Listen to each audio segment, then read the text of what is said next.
કામદાર વિરોધી labour code રદ કરવા માંગ સંયુક્ત કામદાર સમિતિએ નોંધાવ્યો ઉગ્ર વિરોધ। કેન્દ્ર સરકાર દ્વારા 21મી નવેમ્બર 2025ના રોજ દેશમાં 4 નવા લેબર કોડ અમલમાં મુકાશે તેવી જાહેરાત બાદ સમગ્ર દેશમાં કામદાર વર્ગમાં ભારે અસંતુષ્ટિ ફેલાઈ છે। પહેલા કાર્યરત 44 કામદારો સંબંધિત કાયદાઓમાંથી 29 કાયદાઓ રદ કરી તેમની જગ્યાએ 4 લેબર કોડ અમલમાં મૂક્યા છે। આ નવા કોડ મુજબ કાયમી નોકરીની પરંપરા સમાપ્ત કરી કોન્ટ્રાક્ટ પ્રથા તેમજ ફિક્સ ટર્મ એમ્પ્લોયમેન્ટને પ્રોત્સાહન આપવાની જોગવાઈઓ કરવામાં આવી છે।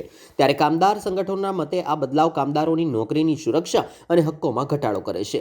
આ કાયદાના વિરોધમાં આજરોજ વડોદરાના ગાંધીનગર ગૃહ ખાતેથી સંયુક્ત કામદાર સમિતિ દ્વારા વિશાળ ધરણા પ્રદર્શન કરાયું હતું।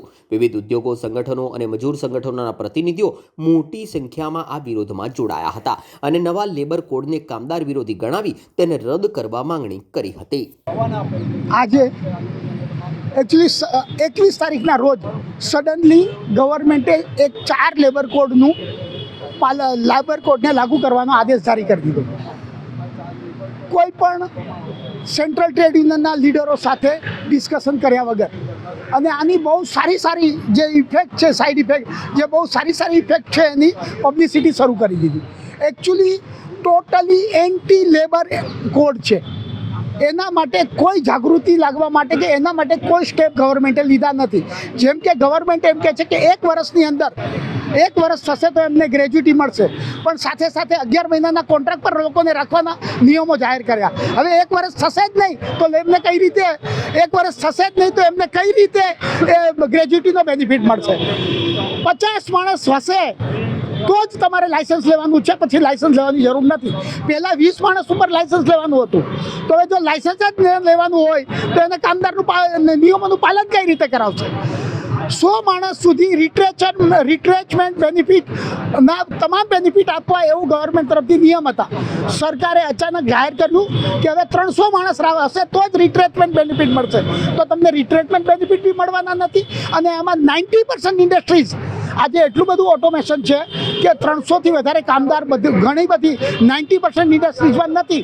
તો આવી પરિસ્થિતિમાં તમામ લીડરો બધા જ જે કહેવાય કે લેબર લોસમાં કોઈ રિટ્રેચમેન્ટ બેનિફિટ બી નહીં મળે।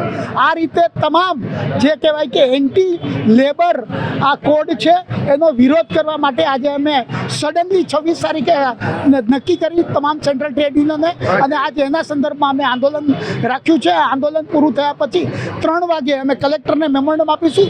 એ મેમોરન્ડમની અંદર આની જેટલી બી ડાર્ક સાઇડ છે એ મેન્શન કરી અને કલેક્ટરને આપવાનું કામ કરીશું। આપ સૌ જાણો છો, ગઈ 21 તારીખે કેન્દ્ર સરકાર 4 લેબર કોડને અમલમાં લાવ્યો। એ પહેલા 44 જે કાયદાઓ હતા કામદારોના હિત માટે, એમાંથી મહત્વની 29 કાયદાઓને એ લોકો ખતમ કર્યું, જેના કારણે આજે 75% કામદારો આ કાયદાની સુરક્ષાથી બહાર નીકળી જશે। સૌથી મહત્વનું કંઈ હોય એ છે હાયર એન્ડ ફાયર। કાયમી નોકરી જેવું કશું રહેશે નહીં। અગાઉ કાયમી નોકરી સરકારી ખાતાઓથી લઈને તમામ ઉદ્યોગોમાં હતો, હવે કોન્ટ્રાક્ટ પ્રથા તો છે જ, એના કરતાં ભયંકર ફિક્સ ટર્મ એમ્પ્લોયમેન્ટ લાવી દીધું છે।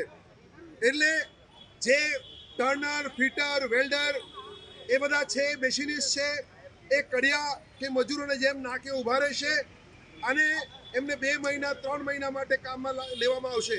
એટલે એમને કોઈ પણ પ્રકારની સુવિધાઓ ESI હોય, PF હોય, હક રજા હોય, ગ્રેચ્યુટી હોય, કશું મળશે નહીં। ભલે સરકાર કહે કે લઘુત્તમ વેતન આપશે, પરંતુ લઘુત્તમ વેતન શું છે એ લોકો માટે? એ લોકો કહે છે ફ્લોર વેજ 178 રૂપિયા। હવે 178 રૂપિયામાં કોઈનું ઘર ચાલે? એને એ લોકો લઘુત્તમ વેતન કહી રહ્યા છે। તમને સાંભળીને આશ્ચર્ય થશે, એક સમય કોઈ પણ કંપની જો એને બંધ કરવું હોય, છટણી કરવું હોય તો 100 કામદાર એ કંપનીમાં હોય તો એને સરકારની પરવાનગી લેવી પડતી હતી। આજે એને બંધ કરીને એને 300 કરી નાખ્યું છે। એના કારણે પણ 75% કંપનીઓ મન ફાવે ત્યારે બંધ કરી શકે, મન ફાવે ત્યારે છટણી કરી શકે। એટલે હાયર એન્ડ ફાયરની કાયદો જે છે ભયંકર રીતે અમલમાં લાવશે। અને સૌથી મહત્વનું કંઈ હોય કે હવે લેબર ઇન્સ્પેક્ટર નહીં રહે, એને ફેસિલિટેટર કહેશે।